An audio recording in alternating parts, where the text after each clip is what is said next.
Are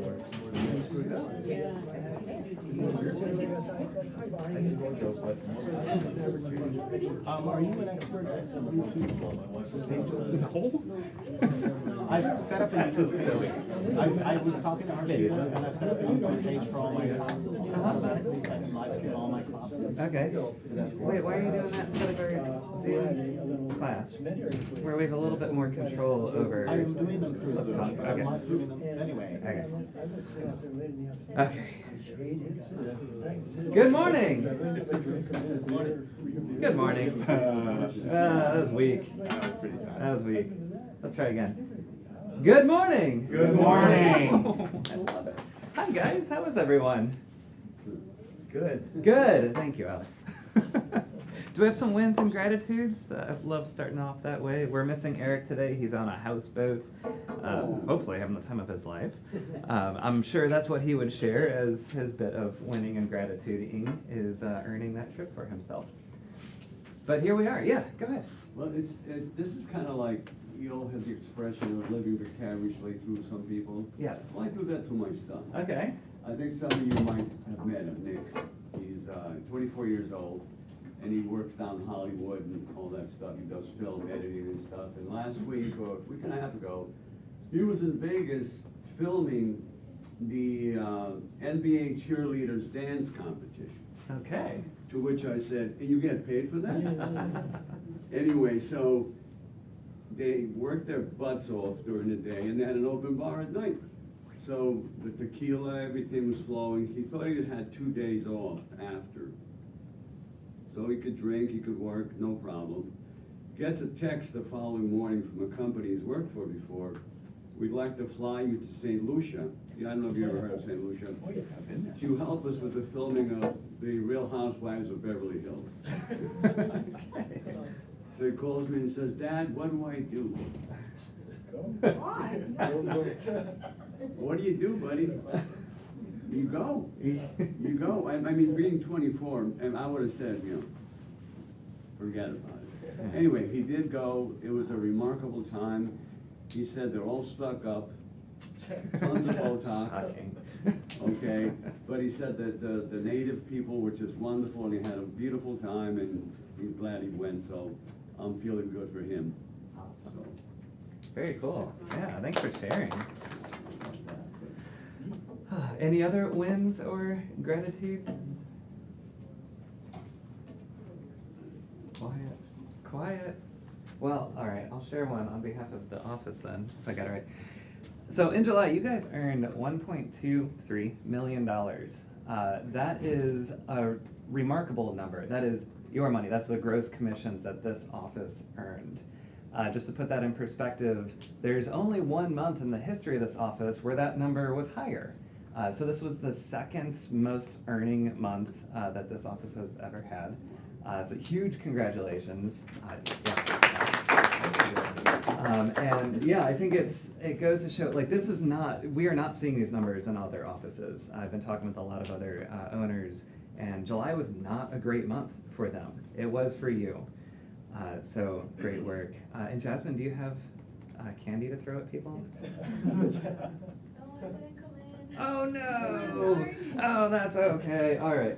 All right. Well, I'm hoping to start a tradition. Eric and I were talking about throwing payday candies at people whenever they get paydays.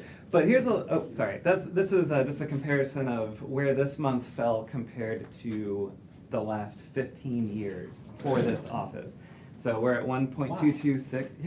Yeah, it's a big number. And there's the only month that beat it, September 2021. Who was in the business at that time? That was a good month.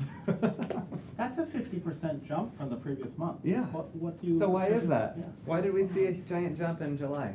Just one $40 million house. Yeah. That's I knew there was a Rate went down. The rates went down a little bit, and that helps. Yeah, absolutely. I closed 3 homes. Yeah, you helped a little bit. Anything else you're seeing? Why is this area doing better than a lot of our neighboring areas? What are you seeing? Is there more inventory? Agents. Not really. Agents. It's the agents? It could be the agents, yeah. Thanks, William. No other market insight? Maybe one last push before schools start. Yeah. Maybe. Okay. Could be one reason. Okay. Yeah, does this feel like a market? This market tends, unlike Oakland, where most of my business is, seems to be a little bit more focused on when school is in and out. Is that true? Okay. Yeah. Interesting. Okay. And here's who contributed. So that's a lot of people. Avi, you said 3. I only saw 2. I'm so sorry. Next One month. got delayed. Oh, okay. It was supposed to be 31st, closed today. Okay. It delayed even further. It was supposed to close Friday. It closed. Yeah, that happens. And I Just think now. I did see a lot of that actually in June, a lot of slipping. So we had a lot of pendings that were supposed to close in June that appeared to get delayed to July. So it sounds like that's still happening a little bit, but maybe not as much. Yeah. So congratulations to everyone that's next in 2 weeks. We'll throw candies at you. That's a lot of names up there. That's a good chunk of our office. Big congratulations. And we had a bunch of listings signed as well. So congrats to you guys. Carl's got 4 in his team. Yeah, thank you. Yeah, so a lot of great production. So I think that's a huge win. So thank you guys for doing what you're wanting to do and what you're out there supposed to be doing, selling homes, making money. Yeah, it's a good month. Let's keep it up. How do we keep it up? How do we keep that momentum going? Avi, I see you've got more deals in the pipeline. What are you doing? These are all referrals. I've been talking to them all these days. The one I closed today I should be helping them sell their home. Just conversations. So talking to people. Yeah. Yeah. Okay. Yeah. I spoke this weekend to another person that hopefully should translate into one more listing. Sometimes. I think it is an interesting period though that's coming up on us. Yeah. So a lot of these conversations, people have read about things.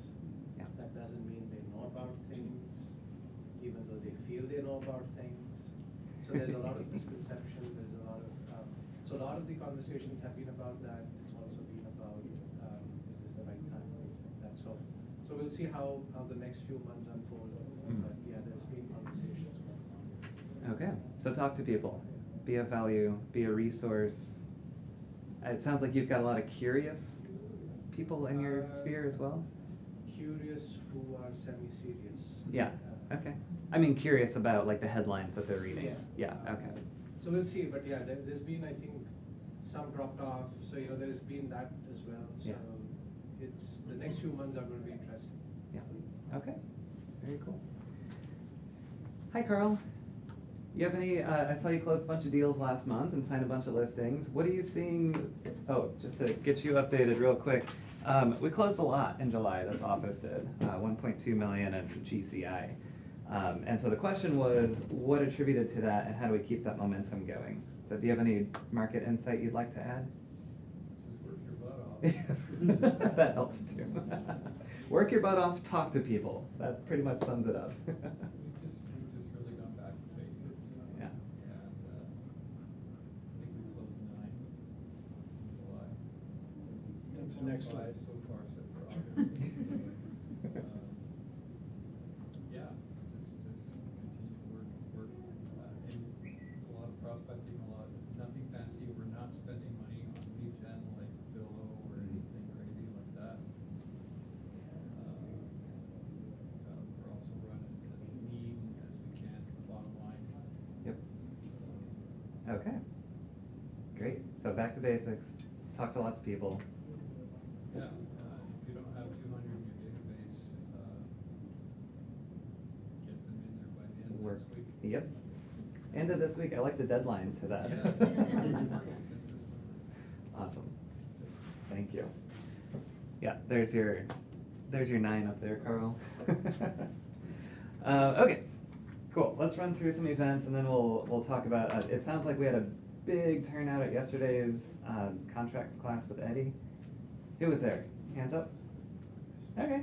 All right. Cool. Well, we'll get some takeaways and ahas from that, and talk more practically a little bit about what we can do. But let's run through what we've got coming up this week and next. We've always got PC Boost, which everyone's invited to, as well as That just happened. Stephen teaches a class, yes. But every Tuesday at 10 o'clock, there is a class. This one was Except on next appraisals. week. Oh, shoot. I'm gonna be Okay, in- except I'm for gonna next be week. I'm gonna be in Austin. In Austin, okay, okay. Tina and I are running a mastermind on finance, so we'll talk about budgets and P&Ls and balance sheets and what they all are and how you can include them in your business and in a simple way and hold your money accountable. So that's at 12:15, and it'll be every first Tuesday from here on out, until further notice, I should say. Cool, we've got an RPA class on Wednesday, that would be tomorrow. So if you want an overview on the changes to the RPA, this is where to get it. It's on, I'm pretty sure Zoom only, is that correct? Yeah, okay, so on Zoom, so probably kdbadvisorsclassroom.com, or scan that QR code. Oh, it's different, all right, scan the QR code then, so that you can get the link. Okay, cool, oh, sorry. We good? Okay, cool. Let's keep going. We've got Thrive 75 every Thursday. This one is on the socials with Rachel Adams-Lee, who's very impactful in the social world. I think she's from our region as well, remember correctly. Does anyone know? What's that? Roseville. Roseville, yeah, okay. So in Northern California. So that's on Zoom as well. We got our social hour on Thursday. You want to say anything about social hour? Show up, be here. Yes, please come by if you'd like, so you can all, network and talk about the market and also enjoy some food and each other's company. And this will be Jasmine's last social hour as an employee here. So if you haven't heard, she's moving on to a big opportunity. Do you want to share a little bit about where you're headed? Yeah. So, this is my last week here, and I'm gonna miss all of you. And it was a really hard decision, but it's a good opportunity, so please come by to say bye and we can hang out at social hour. And Jasmine, the invite stays open, so feel free to come back to hang out with us at social hour. And huge thank you for all you've done during your time here. Can we get maybe an applause for Jasmine? And sorry to put you on the spot, and thank you. And she'll be, I thought the hike was next. There's also a walk, it's on here next. Thursday, Eric's running his book club, so be here for that. Asking great questions. There's the hike, so join Jasmine on a walk around, is it Quarry Lake? Where is it? Yep, there it is. Quarry Lake this week, be there by 9:10. It's our last one of the summer, so everyone, I know a couple of people were sad they missed the last couple ones, so this is our last one for the summer. And it's a flat one, right? Yeah. Okay.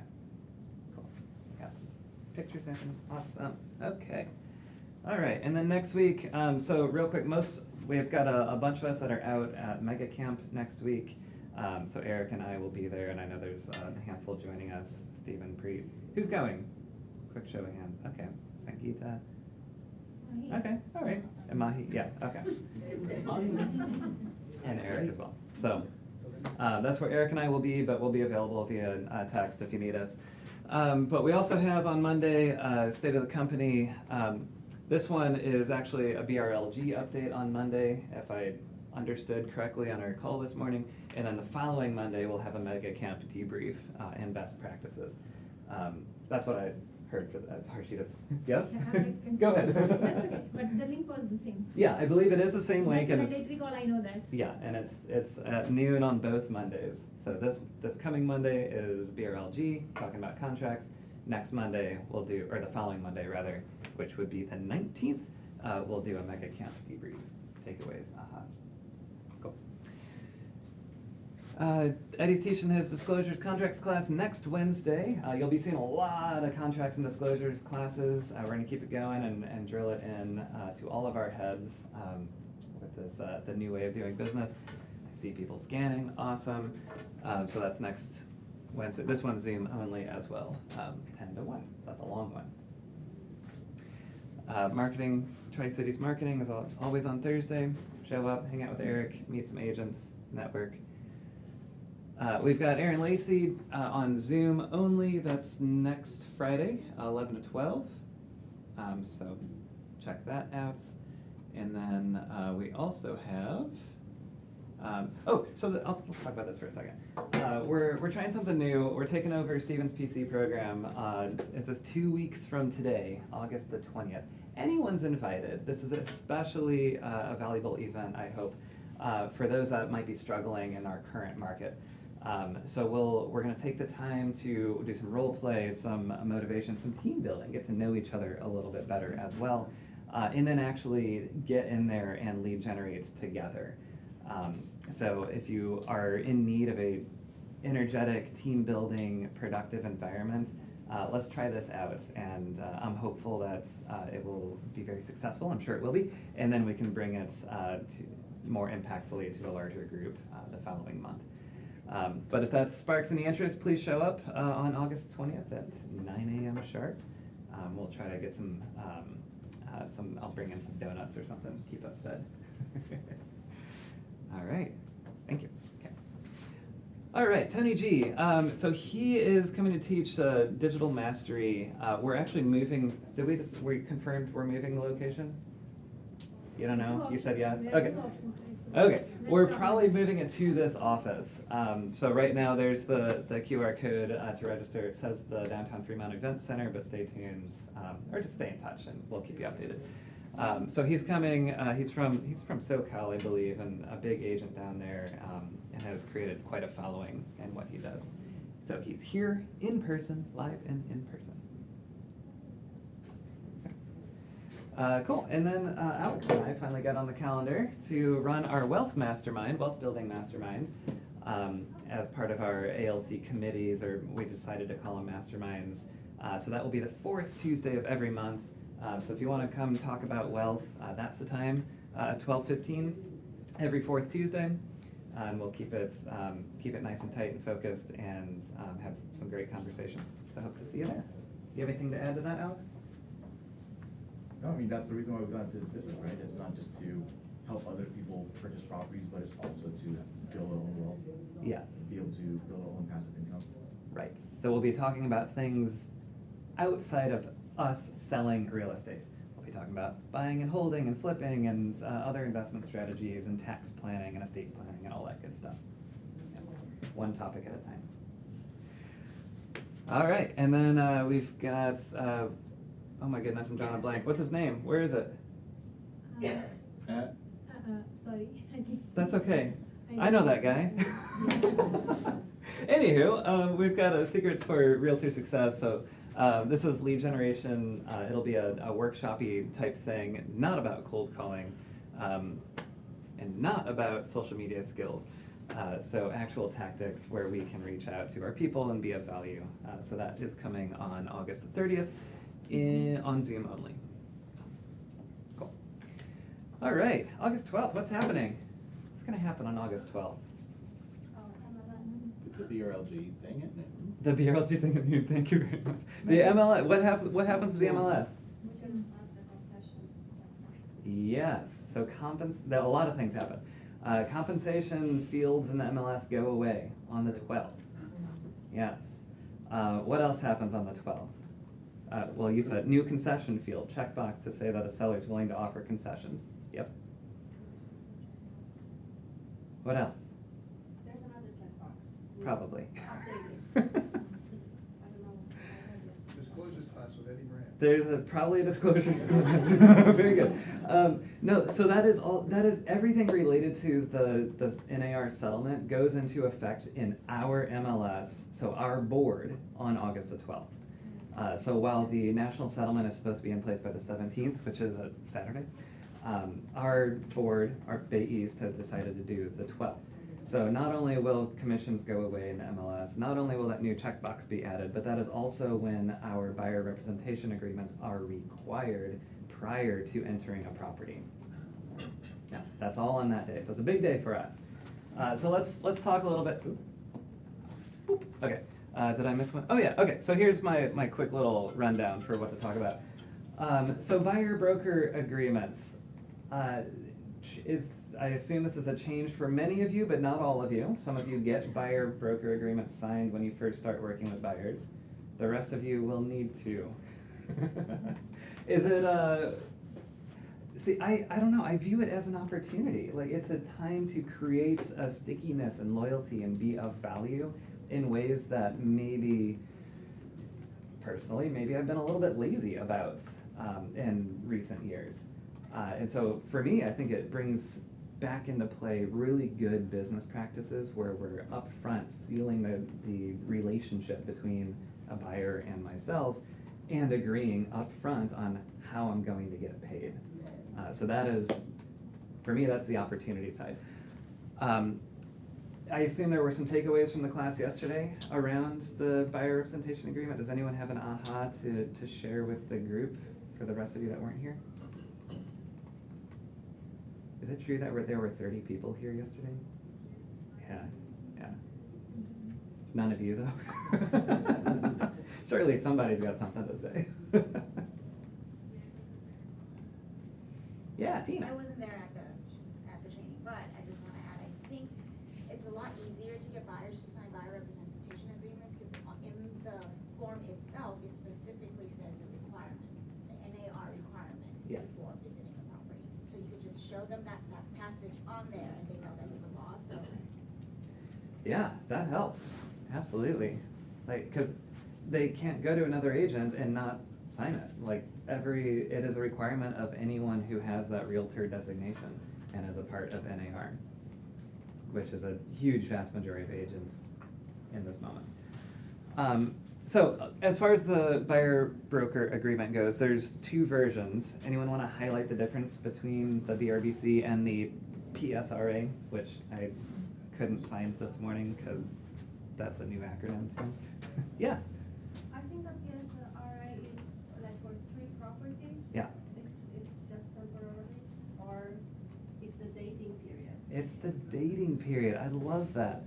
Yeah. So for me, much of my business for a long time was I would meet people for the first time at a property. And so if that's your style of business, the PSRA is an ideal form to use. It's a 2.5 pager. It's basically 2 pages, and then the 3rd page has a signature on it. And it basically says, if you buy this property, I'm going to get compensated. It's otherwise, like, we don't have a relationship. So it's an easy way to say, like, this has to happen before we view this property, and then we're going to have our conversation, we're going to have our consultation, and decide how to move forward together. Yeah. So it's like a BRPC light? It's a BRBC light, exactly. So it can be used for no more than 3 properties. But otherwise, it's got the commission that you're requesting in there and spells out how it's canceled and all that stuff. Yeah. I think the way Andy explained yesterday was you have these walk-ins at the open houses. Mhm. And they need to sign, but if they're not, I mean, this is a form that you can use and not have them get overwhelmed. Right. They have to sign no matter what, but at least this form lessens the burden that they might feel. Right, right.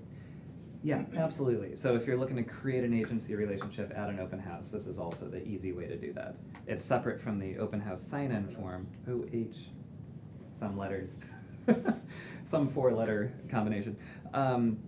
But yeah, it creates agency and creates an expectation and a requirement for commission, which is great. It's also a great form to use at open houses when they're like, this house wasn't for me, but this is what we're looking for. Like, great, I know of one. It's like, let's meet there at 4:30.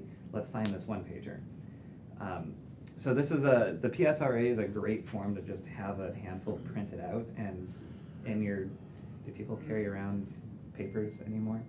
Mine's like folded up and stuffed in my car. But anyway, it's a great thing to have nearby so that you can get it signed on the dot. Any questions about the BRBC versus PSRA? I mean, just a comment, I think this is personally, I think this is a great progress and development. It just takes away, because I did not sign previously these things, it was all on trust, and for most part that worked fine. Mm-hmm. But there was one year, I think 2022, when there was bad behavior and I lost 5 big deals. Yeah. for bad behavior and for trusting, if this BRBCI had signed, there was no way that was happening. Right. And now it's not a choice. And so now I can just say, well, you got to sign. If you are gonna work together, you have to sign. So there's no shame or any of that feeling or trust or none of that matters. This is what we have to sign, and even before, it takes away all of that crap. If you wanna see a home and I'm gonna take you, this is what we sign. I think this is a great change. So you're optimistic and you see opportunity. Oh, for sure. I mean, it's a different conversation with this whole change of buyers having Sure. to pay their own broker, and that's a separate topic, but as it stands, this is a great step forward.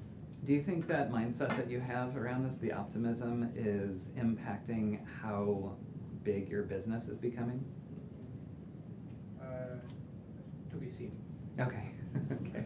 Because I noticed that you've had some really good months But recently. I have been I mean, this is part of the conversation. I had 2 or 3 conversations this weekend, Yeah.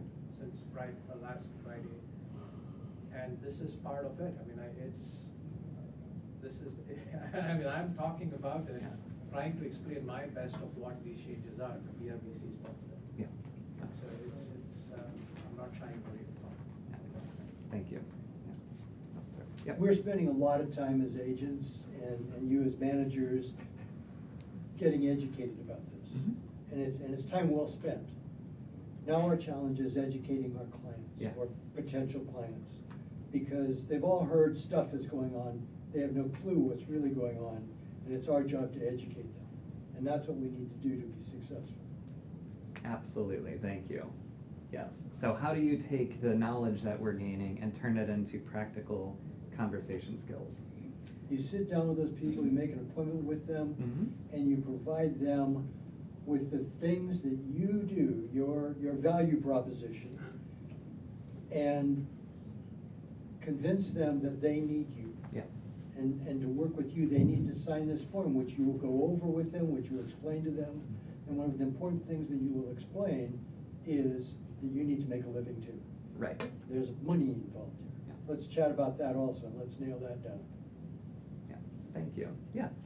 You know, this actually makes a lot more sense to me. Like when I first, maybe I'm the only one, but when I first got into real estate, I had a hard time wrapping my brain around why the seller would pay me as a buyer's agent, right? And I had to figure that out, and I had to explain that to the client, the Mhm. co-op, right? Now so I have to figure it out again and explain it. But it just kind of makes more sense to me that my client would pay me, right? Right. Rather than the opposing person's client paying.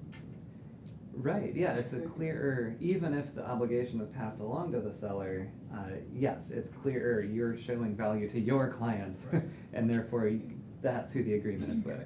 And I think that's why buyer's agents didn't get a lot of respect, Mhm. honestly. It was like, we're like a commodity. Yeah, right. And to some extent, we treated ourselves like that too, by not getting the BRBC has been around for a long time. And for whatever reason in our area, it hasn't been utilized by a lot of agents until now. So anyway, thank you. I think it's opportunity. I'm excited. All right, any other thoughts on BRBCs? Third party, oh, yeah, sorry, Anda. I have been talking to some of my colleagues and I got some help from them, which I appreciate. But my question was, how do we relate this new change to our clients?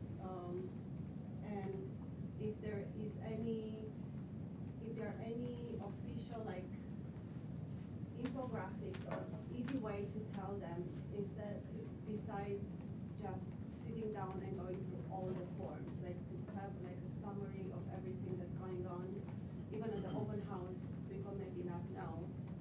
So I'm working on it. I want to create one, but I looked in NAR, I looked in CAR, I looked in BASE, and I don't see something that I can pass to the consumer to be really nice done and very, because I complicate things. You want like So a something a simple. pretty one-pager that talks about these changes Mhm. for both buyers and sellers, or maybe two separate ones? Buyers. For buyers in particular? Okay. Mhm. Okay. Can you make a note of that? Thank you so much. Thank you. I think it's a great idea. Yeah. So on car website. Yes, How to explain they, to the clients.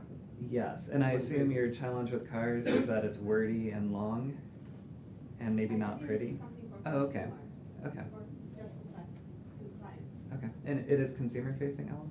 Yeah. Yeah, okay, all right, let's find that one and see how it looks. Great, cool, yeah. So I have a question. If I just want to see the property without a bond. If you, as an agent, want to see a As property? an agent. Yeah, go for I it. can go, I don't need BRBC and Right, correct. Are you the buyer or are you the agent? agent. Okay, then yeah, you're good. Good to go. Yeah. Per whatever the instructions are in the MLS, of course. Yeah. Okay, cool. Third-party sites. So you may have started to see people advertising their third-party platforms where commissions can be published. Has anyone seen any of those? Yeah. Okay, a few of you, but maybe, okay, a few shakes. So my thought is it's too early for this to be a good idea. Essentially, the idea here is like, well, we can't put it on MLS, let's put it somewhere else. Let's put the compensation that we're offering somewhere else. Guys, that's what the lawsuit was about. I just, the Department of Justice is really up on us on this. Yeah. And I can't see them saying, no, realtors, you can't do it, but you guys out there, you could, third party, no problem. Yeah. I don't see that happening. Right, right. So I'm gonna ask that we stay off of those third-party sites, at least stay off the publishing of our own compensation that a seller may choose to cover on those third-party websites. If you use them for your own benefit, cool. As in, like, what are these properties offering? That's fine, but let's not publish. Can we agree on that? Okay, So cool. What's an example of a third party? Well, there's a whole bunch that are brand spanking new. I can't remember any of their names, but So they're. we're not talking of like a Redfin or. No, and I Because would. heard Redfin wasn't gonna participate in this Right. settlement, so I just wanna make sure that that's not what we're talking about. That is, I don't believe that's what I'm talking about. The Redfin's an interesting question, because Redfin and Zillow, I imagine, might choose to allow you as an agent to go in and add compensation directly to your listing. I don't think they've done it yet, and I hope, maybe they won't, what you had suggested. But there are these other websites that agents are propping up. They're like, I still want to know what compensation is being offered, so I'm going to create this tool where people can just enter the address and the compensation being offered. Those are the kinds of tools that I'm suggesting to steer away from. So not our website or Instagram, Facebook. Yeah, so the jury's still out on publishing commission on your websites also. Yeah, I don't have super strong feelings. If that's something you're looking to do, speak with Eddie. Yeah, I mean, Eddie did talk about it yesterday, and I think the guidance, is at least what I understood from the conversation yesterday was, your websites, your flyers, you could specify, but right now, we aren't really sure about if we can put in 2%, 2.5% actual percentages. Right. And call it commission. Right. Versus calling it concession, and you can put it, but I think my takeaway was that you cannot, at least right now, it's unclear if we can put in, we will offer 2% or 2.5% concession. Right. Things like that, I think it's evolving, but you can use your flyers for your listing, you can use your website. And similarly to the new MLS field, you can say, yes, the seller is willing to offer concessions. But what is it, how much is it? Yeah. I think that's negotiable. You Yes. can negotiate with your seller, but it's negotiable with the other party. Right, yeah. It sounded like anything tied to the MLS, even a link. Oh, So yeah. Even your disclosures.io, I was thinking you could put it on there as instructions. Yeah. But I think you can do it there as long as you don't have the link on MLS. So that would be following the letter of the settlement, yes. Yeah. The question is, does it absolve us of these bigger concerns where the DOJ is scrutinizing broker involvement in setting commissions for the buy side? I mean, I've been on a few listing appointments under this new regime, I guess, and I feel like the conversation is, a little bit more open-ended than that. Like, I don't feel like I need to tie a seller down to offer a specific concession for that might cover buyer commissions. The conversation is, look, buyers in our market, and especially in the price point of most of my listings, they need to have their buyer agent commission covered by the seller, like that they don't have the extra cash to pay it out of pocket. And we don't know what that's going to be. So my suggestion is, let's see how the offers look. Let's just wait and see. We don't need to raise our hand and say, hey, we're offering up to 3% or whatever. We don't need to do that. Because there's gonna be buyer's agents out there that'll do it for way cheaper than we might put out there. Not. It seems to me like No you're one not from really this office. serving your seller client, right? What's that? Seems to me like you're not really serving your seller client if you lock them into, you know, a certain. That's right. percentage. Yeah, especially if you're, I mean, it's basically like having a list price and then maybe early on being overly transparent with what the seller will accept. I mean, at some point that might be in their benefit, but like when you, on day one of marketing, maybe that's not the time to say, yeah, my seller will accept this price, you should offer that right now. Like, let's see if the market's willing to bear. Same with commissions and concessions. You've been waiting patiently. Yeah, no, this is gonna show how many years I've been in the business, but this brings to mind that these meetings and our marketing meetings are gonna become way more important, because you guys will then have access to the listings and the listing agents, and you can ask them, and you can be taking notes on which properties the seller's considering concessions on and everything. And back in the day, we used to have to be at the marketing meetings to know which listings were coming on, because we didn't have all this technology. So I would say stay connected, really connected in your market, so that you can get that information. Then I have a question, if anyone knows this answer. I've heard one of the big names that was mentioned earlier, just a second ago, they're doing this 7-day touring agreement. Mm-hmm. Yeah. What is that about? Like, Yeah, so it's essentially their own version of a BRBC that is non-exclusive and covers only broker-involved properties. So we have that ability too through the BRBC. That by default, the BRBC says if you're involved in the property, you get paid. And it's even as a non-exclusive version. So basically they took the I don't know if they took the CAR version, but they created their own that is very similar to a non-exclusive buyer representation and broker compensation agreement. okay, thank you. Yeah. So if anyone wants to, is interested in how to structure that sort of thing, we can do that with our existing CAR forms pretty easily. And maybe that's a way to pitch it too, like 7-day BRBCs. When we submit an offer, Mhm. I heard somewhere previously that where we have to request the commission before we submit the offer. Is that the case, or do we submit it with the offer? With the offer. With the offers, you can request it beforehand, and you would not? Is that what you said? I wouldn't either. I would do it as part of the Tip your offer. hand, it's all part of the negotiation? Yeah.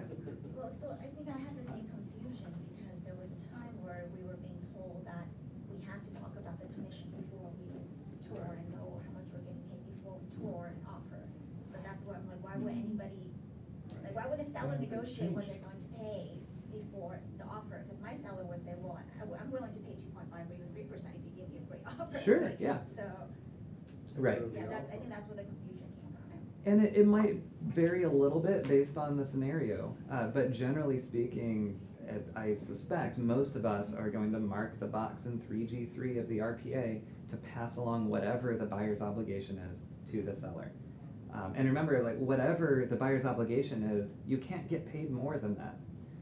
So if you write in 2.5% in the BRBC and the seller is willing to offer 3, the BRBC wins. And the other way too.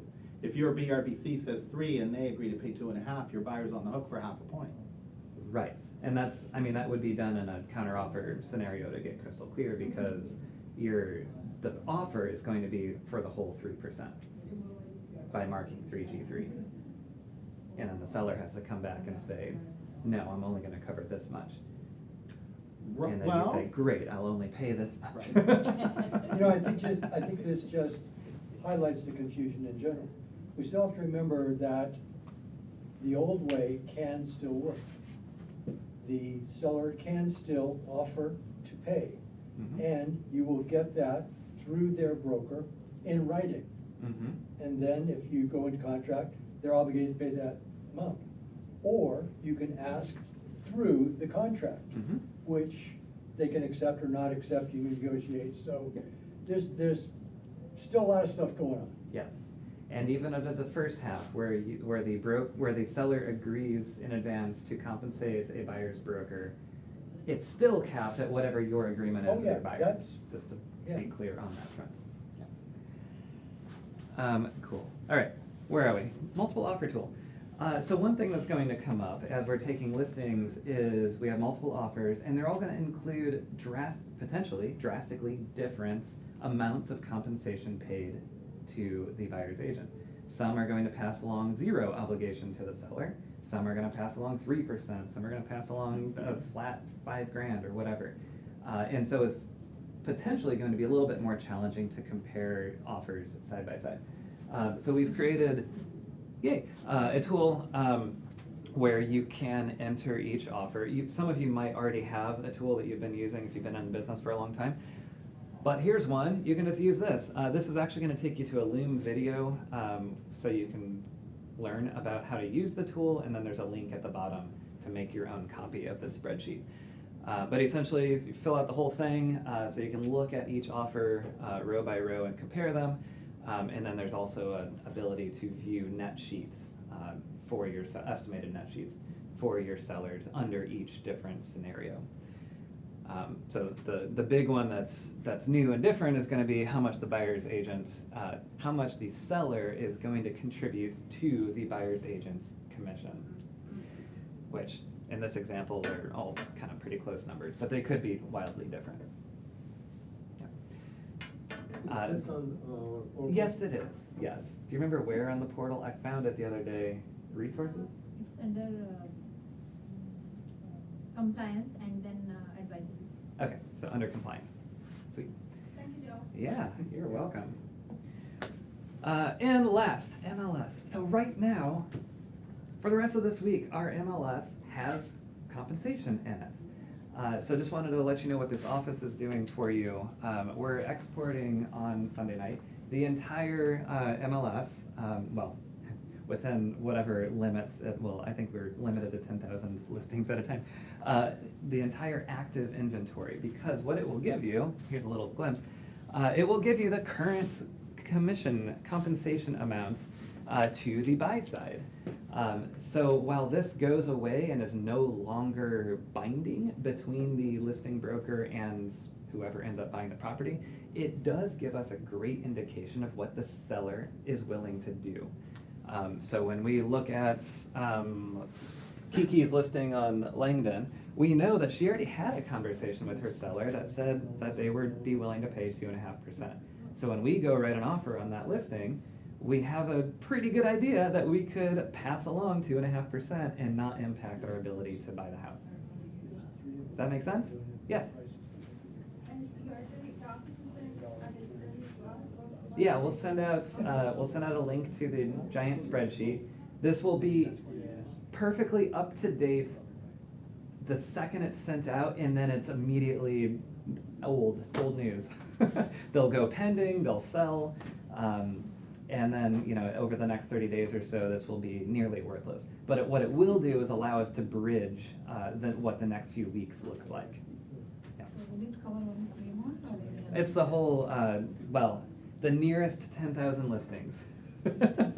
So that covers most of the Bay Area. Someone is offering $1,000. Yeah, they're. Yeah, we were just looking at that. $100 on Yeah, the those fifth are, one those are down. rentals. Some are rentals. This one's a mobile home. Anza's a mobile home. But yeah, I mean, and there's $1 somewhere. Well, anyway, I was skimming through. Yeah, there's all sorts of stuff in here. But hopefully the ones that have what we, I guess, historically would consider a normal-ish commission amount, hopefully that information is valuable as we write offers over the next few weeks. And then it won't be. There's one home in Mission that's offering 1.65%, and I'm going, Huh. I mean, what's math, where did you come up with, how about 1.59? Yeah. Interesting. 1.65? You know, all kinds of crazy stuff, and it's a known agent, so, you know, I'm even more surprised. You're passionate about that. I bet the seller did math. Crazy. Yeah, Alan. Will this include coming soon? It includes some coming soons. If it's, it appears that coming soons come out of SF MLS, but not Bay East from this report for whatever reason. But this is every single active, the all active listing report that MLS spits out. And Joe, earlier you said August 12th when we change, Mhm. and you said Bay East is it all the Bay, the 7 or 8 MLSs, they're all changing on the 12th, or It's- is it just? Yeah, as far as I'm aware, it'll be midnight on the 12th. I haven't seen any indication that there are other local MLSs that are picking a different date. Yeah, but we'll let you know if we come across it. Some have already removed the comp field. I learned this morning. Was it San Francisco? Yeah. Huh. I can still see SF listings in our MLS, so that's pretty Yeah. awesome. Look, there's one. This is a duet. That's funny. Yeah, so some are removing it already, which is why we did this export this morning, just in case the MLS decides to remove it early. So anyway, that will be available to you. If anyone wants it now, let me know. Otherwise, I guess we'll send it out on Monday to the group. Alrighty. Anything to add on August the 12th? It's gonna be okay. It is gonna be okay. It's gonna be great. You know who's gonna do the best? Brand new agents Yeah, 'cause that they're don't not know any biased better. by the old. I told them that. Good. So on Thursday, the marketing meeting does have a lender panel, and I happen to know, because I'm on it, that we will be talking about how to handle this, so be there. And presumably how to potentially get it financed as well, your Quote, unquote, commissions? To some degree. Finance, yeah, yeah. Indirectly financed, understood. Okay, let's talk coming soons. Is that cool? Okay, let's see what we've got. Pat, what do we, Yeah. where's Pat? Pat is at an inspection. Oh, She's okay, here earlier she for was that, here, yeah. All right, well, there's Pat's beautiful property. These clients bought in Livermore, they're a wonderful couple. Awesome. Yeah, they're past clients and friends from church. Yes. Okay, and 2.7, whew, okay, Camina Santa Barbara. Hans, I saw Hans, nope, he left too. He's got one, Foster City, across the bay, there it is, 1488. We'll ask him where he got it. All right, that's it for coming soon. I have coming soons. Okay, talk about your coming soons. I have one coming soon in Fremont next week at Northgate. We're aiming for next week. It's 3-bedroom, 2-bath. With 1.65 is going to be our list price. It has a big yard. It's a corner lot, so there's room for growth there.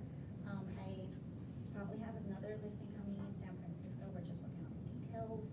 It's a 1-bedroom condo in San Francisco, Russian Hill. And then Union City by the library. It's a 4-bedroom, 2-bath. Cool. Single? Anybody? Huh? Single? Single family. And willing to show off market? The Fremont one probably. Okay. The San Francisco, they're just open to it. Okay. This is where some of the value is, right? Is like if you've got a buyer that's looking for, I already forgot what the Fremont one was. In Talk to market, Tina. so that one is open to show off market as soon as, as the construction site thing is done. Cool. Okay, where'd you get them? Referral. All of them? Referral, past client. Okay. So talk to people. All right. Any other coming soons that didn't make it in? Oh, I've got one. Leona Heights in Oakland, 2-bed, 1-bath with some bonus spaces. Beautiful backyard. Probably about a month away from market. We'll be coming on probably at like 7:49, looking for more in normal Oakland fashion. And yes, willing to show off market, so let me know if you've got somebody. Okay. Just listed. Diana's not here, right? Okay. She's got this guy in Hayward, 3, 2.5, 949. Kelsey, I didn't see her yet today either. All right, 1-1 in Mountain View. Where's the price? $590. Jimmy. Okay. I think this is his flip. Yeah. Okay. Out in Pleasant Hill. So he put a lot of effort into this guy. 4-bed, 2-bath, 1.2. Matita, I haven't seen her, right? Okay. Newark, 3-1, 900 grand. What? What? A little chuckling back there. Run, Oxford and Berkeley, with an unknown number of bedrooms and bathrooms. That's not clear. It's not clear. You know, not clear for me. Oxford, that might be close to campus, so it might be like 1 trillion bedrooms. I've seen some funny cut-up houses up there.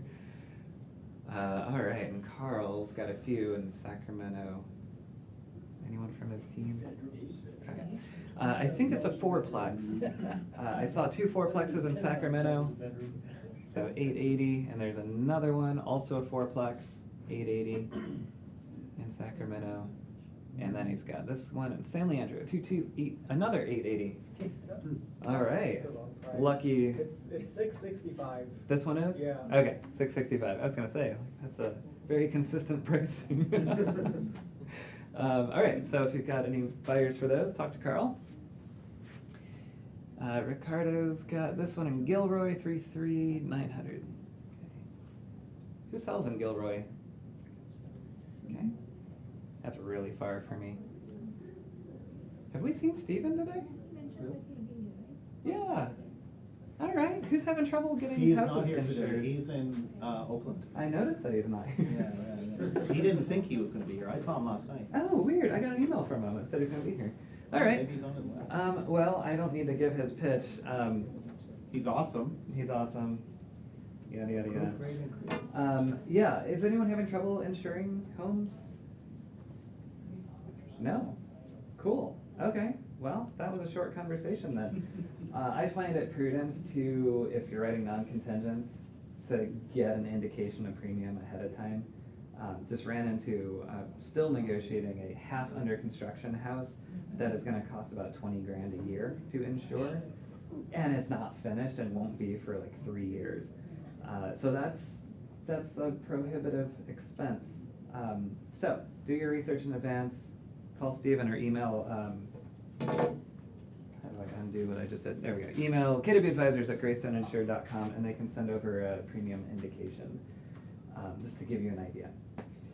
You can do the same on the listing side. There's a lot of homes where the seller is able to continue to get insurance, but a buyer won't be able to renew that same insurance.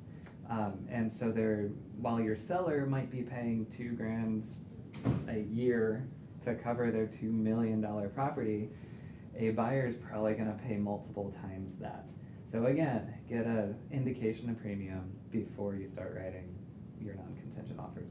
So we had that same situation, my buyer who was closing today on the Conway Mission.